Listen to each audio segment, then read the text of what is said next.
and hopefully there are some folks who just love honey and thought it'd be a fun event. And I have to, I'm going to apologize ahead of time because I have to read a little bit of this. I've never stood up and tried to talk about much of anything, never mind bees, but, and partly though too, because some of the things I'm going to share, I want you to know that this is verbatim, straight out of manuals. I'm not making this up. I'm not, there's some things I'll get to in a second. But to give you a little background, 10 years ago, I was a happy bachelor living in San Francisco, traveling the world, fun, adventure lifestyle. Didn't grow up on a farm. My dad was a Navy pilot. We lived all over the world. So we joked that if you bet me 10 years ago that, within a decade I would have chickens in my backyard and that I'd be responsible for beehives, I would have, number one, laughed hysterically, but number two, made you a big bet that that's not the case. So it's just kind of funny how things have progressed. I think we moved here maybe 6-7 years ago, something like that, and maybe it goes 3-4 years back now. Learned about peak oil and watched a thing called Crash Course by Chris Martenson, and just became very, a bunch of other things that I don't have to get into, but it led us to want to be more self-reliant, more in touch with our food sources, more local food sources, both ones that we could kind of control and grow our own, as well as for the ones that we weren't going to grow, just having a better understanding of where they came from. Where does that food come from? Who's growing it? What methods? We just wanted to understand our food better. So, that led to a little garden in the backyard, and soon that garden replaced the lawn in the backyard, and then we added chickens, and then a number of years, I think it was about 4 years ago, where I got fascinated with the idea of bees and started apprenticing with a local guy, and I just thought they were fascinating creatures, and pretty low maintenance from the standpoint of something to be able to add to our land. That's why I do joke about our little micro farm. We live in regular suburbia, in town.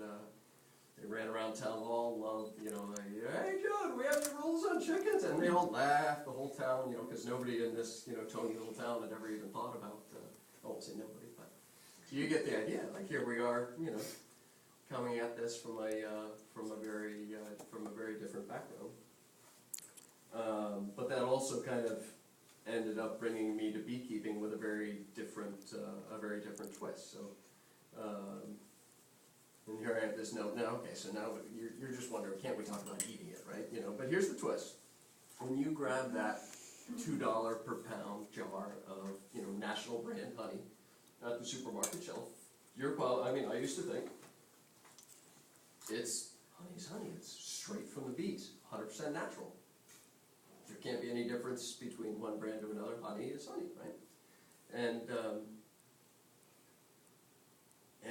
I realized you have to ask the definition of quality, just like with a lot of things. Free range on the eggs. A lot of you, I'm sure, know that doesn't mean the chicken ever sees a blade of grass or a bug or anything like that. It's big agribusiness that has controlled some of these things. So for bees, when I said, okay, I want to learn about beekeeping, the vast majority of literature out there, the how-to books, both for experts, beginners, the state agricultural, best of practices, all that material you get, it's all heavily pushed in one direction. And this is in the last, 30, 40 years. If you go back to 100 years ago, that wasn't the case. And it's all, and here's where I want to read some excerpts, because almost all include steps just like these. It's all kind of the same principles and methodologies. February, order packaged bees from supplier down south. Packaged bees, by the way, it's a little screen box of like 2 or 3 pounds of bees. They get dumped into a box. The queen is added, completely unrelated to the other bees, in a separate little box, and the whole thing gets shipped off with a can of sugar syrup. That's a package of bees. When you hear people. Queen shipped separately. Order packaged bees from supplier down south. Feed your hives high fructose corn syrup or granulated sugar. March. Continue feeding the sugar or corn syrup and add in pollen substitute. Soybean meal is a common main ingredient. since brood production will be ramping up, brood of the baby bees. April, feed medicated fumagillin bee light sugar syrup to hives. Install the packaged bees you ordered into the dead colonies, and for the hives that overwintered where varroa are detected, apply mite treatment. Medicate hives with terramycin dust, according to label instructions. May, apply the third terramycin treatment, according to label. Treat for mites if detected. Now, can I pause here for a second? Point out that some of these don't even ask whether there's a problem. It just says, do this treatment, do this chemical treatment. Others say, if there's. I'll skip to September. It says, harvest fall honey crop and remove supers. That's the boxes with the honey on top. Reduce entrances, apply brood medications, and apply mite treatments. Feed heavy medicated fumagillin syrup to hives low on honey stores. Now, you're drawing my chalk and think, oh, this big, nasty agribusiness, what they're doing, and, to the bees that get trucked around the country for, the monoculture crops, the almonds, the oranges, the blueberries, cranberries, you name it. But the twist is, what most people don't know, and again, no offense to anybody in the room, because there are different ways of doing this, and I'm just going to be passionate about my beliefs, and then everybody obviously going to choose their own.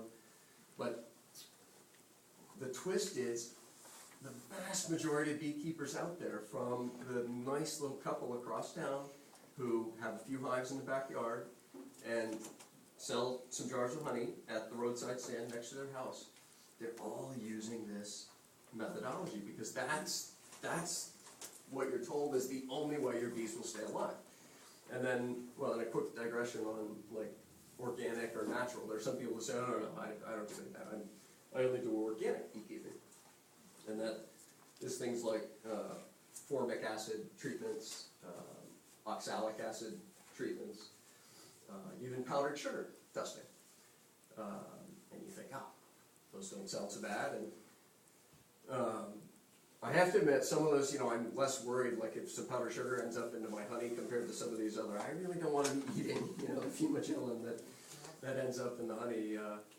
But okay, so powdered sugar, I don't mind that. But now here's the twist, and here's where I'm passionate about it, because once you start down that path, little powdered sugar dusting, and a couple of the other speakers touched on it from the complexity of the hive. The hive it's this unique organism, and it's one huge organism of 70, 100,000 bees. There are more than 10,000 microbes that have been identified and discovered in the hive, and this is only in the last number of years. Very little research has been done on this. So each time that they go look, I think the first time was like 4,000, and then they did another study a few years later, just for, more than 10,000 microbes, all living in a healthy hive, interrelated, inside the bees, in your honey. It's all these live enzymatic processes that are going on. So back to the powdered sugar, the pH of powdered sugar is wildly different than honey. And putting a big quantity of this powdered sugar into a hive that would never be found in a wild hive in nature, suddenly you're throwing off the balance of a bunch of these microbes in ways that we don't even know. So the problem is you start down this path, and you'll find honeykeepers, oh no, you're purely organic, you can buy our honey.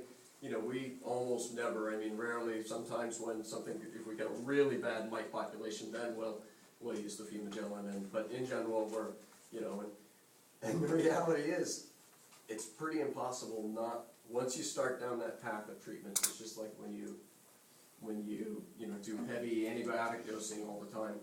Sure enough, after a while, you're not going to live without the antibiotics. Once you start down all these treatment paths, whether it's natural, organic, or the hardcore stuff, you can't go back.